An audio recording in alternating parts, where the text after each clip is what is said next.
and thank you for joining me. My name is Sarah Cox, and I am an assistant professor at Eastern Michigan University. I'm going to talk to you today about positive reinforcement and how we can use it for students with autism spectrum disorder.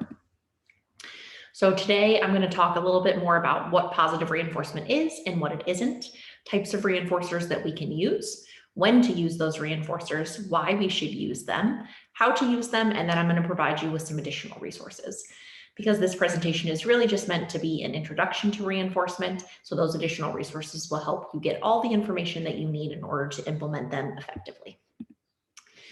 So, what is positive reinforcement? Positive reinforcement is an evidence-based practice, which means that we have a lot of evidence that shows that positive reinforcement can be used effectively to increase target behaviors for students with ASD or autism spectrum disorder. It's often used in combination with other evidence-based practices. So for example, prompting, we use reinforcement often, and we also use reinforcement in functional communication training and other practices as well. And positive reinforcement is the relationship between a learned behavior and the consequence that follows that behavior that increases the likelihood that that behavior will be performed in the future. So here is a little visual to represent what I'm talking about.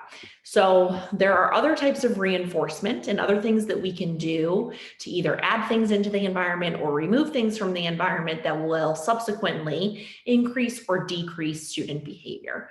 So today, specifically, we're looking at positive reinforcement, which means that we are adding some kind of stimulus, and that is meant to increase the student's behavior. Okay. Therefore, what positive reinforcement is not is anything where we remove the stimuli or that decreases students' behavior as a consequence. So there are other forms of reinforcement, such as negative reinforcement, and there is positive punishment and negative punishment, and those are also effective practices. But today, specifically, we are looking at positive reinforcement, which introduces a stimuli into the environment, and therefore, because of that, the behavior that we are looking at increases. So let's talk about some different types of reinforcers. Okay, there are social reinforcers. So for some students, these are extremely powerful. Things like giving them some kind of praise or smiling at them. They find that very motivating. These are social reinforcers. We can also provide some type of tangible or edible item that would be motivating to the student and subsequently increase their behavior. So edibles are any type of food or drink that the student enjoys. So an example I put up here is goldfish. You can also use anything else that is a desired item for that particular child that is also okay with their parent or guardian.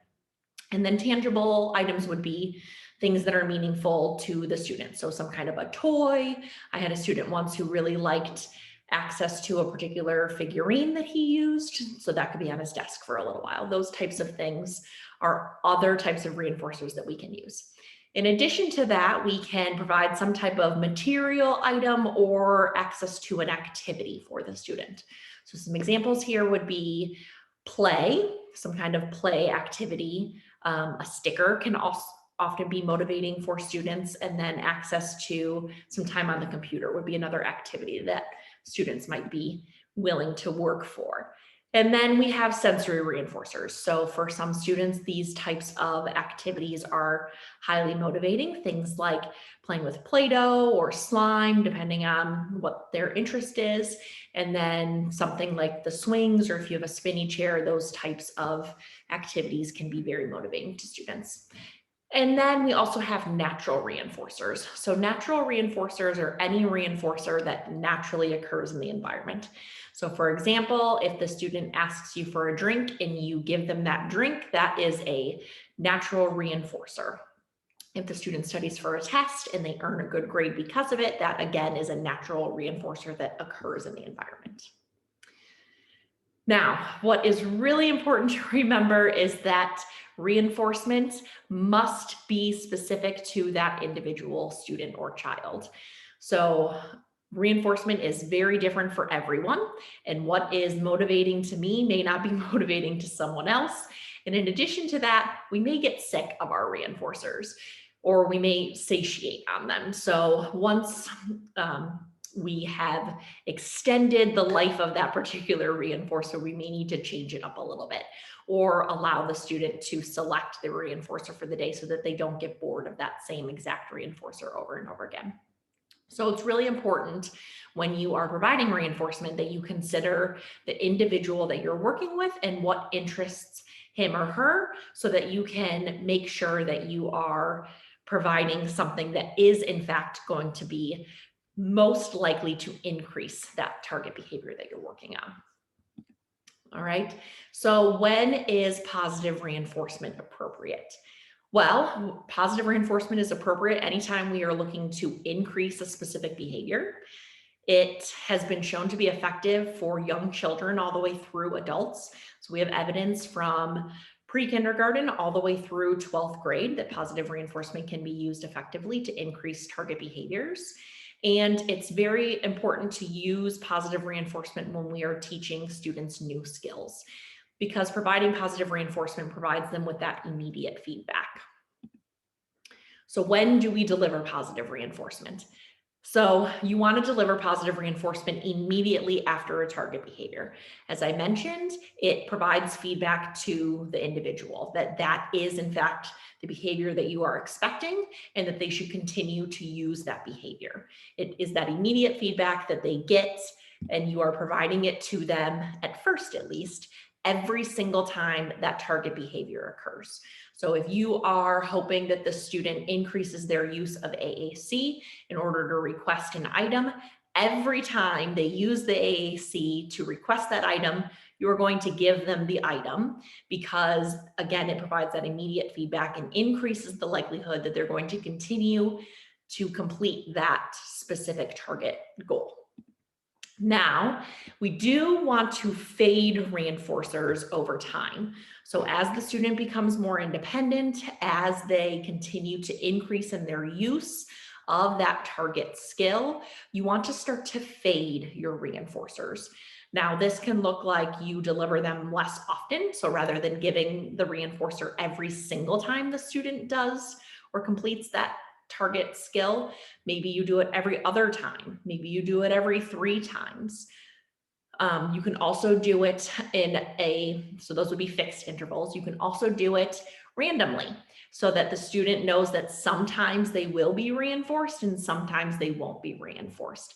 And that increases the likelihood that they're going to continue to use this skill after reinforcement completely fades out. And so if you think about our real lives, this happens to us all of the time. Sometimes we get reinforcement every single time. Sometimes we eventually fade those reinforcers. They don't happen all of the time. So we want the student to be able to generalize that skill and continue to use it, even if they aren't receiving reinforcement every single time that it happens. So why should we use positive reinforcement for students with ASD? As I mentioned, there is a lot of evidence that positive reinforcement is a very effective strategy for increasing target behaviors. This is a screenshot of the evidence that was captured by Affirm, and this is taken from the Affirm module, which I will give you a link to in a little bit. But you can see that it does span across different types of skills as well as different age groups. So you can see that positive reinforcement can be very effective for a wide range of students and across multiple different settings and contexts.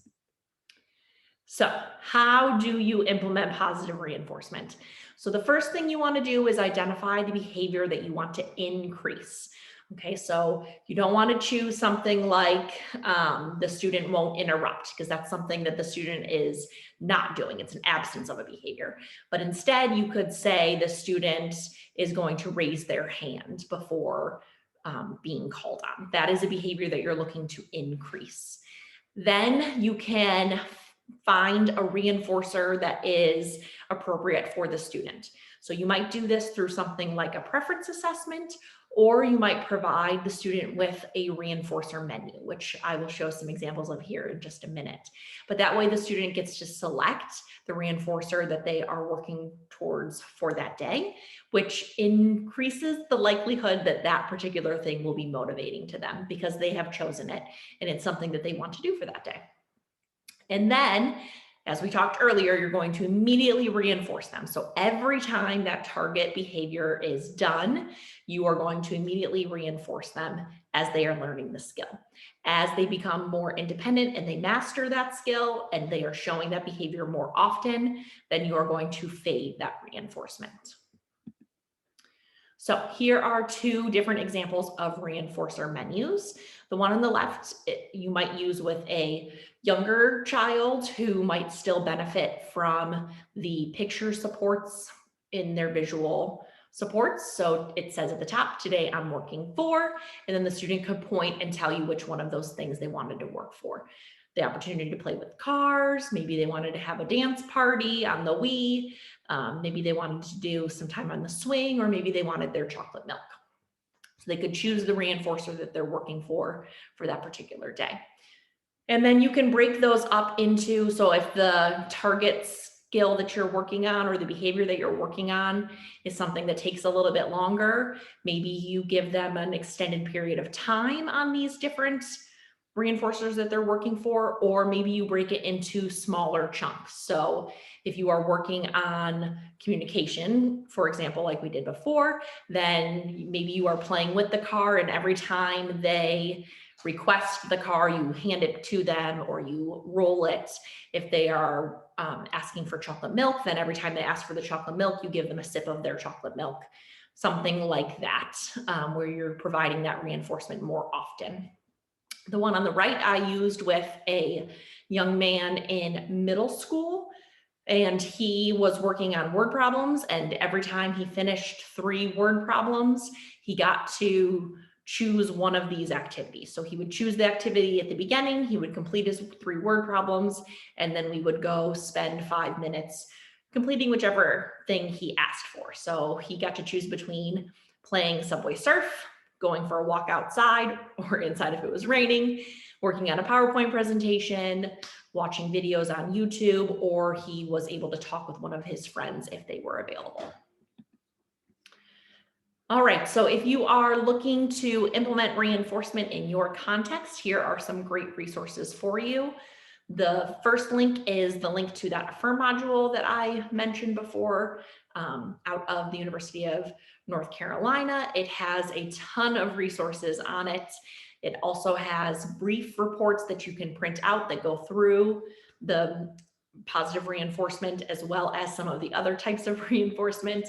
And then the other links there provide you some additional information, including articles and some other resources, so that you can learn a little bit more about positive reinforcement if you are interested. If you have any questions or if you would like a copy of this PowerPoint presentation, please feel free to email me. My email address is scox21@emich.edu. Thanks so much for listening. I can do that.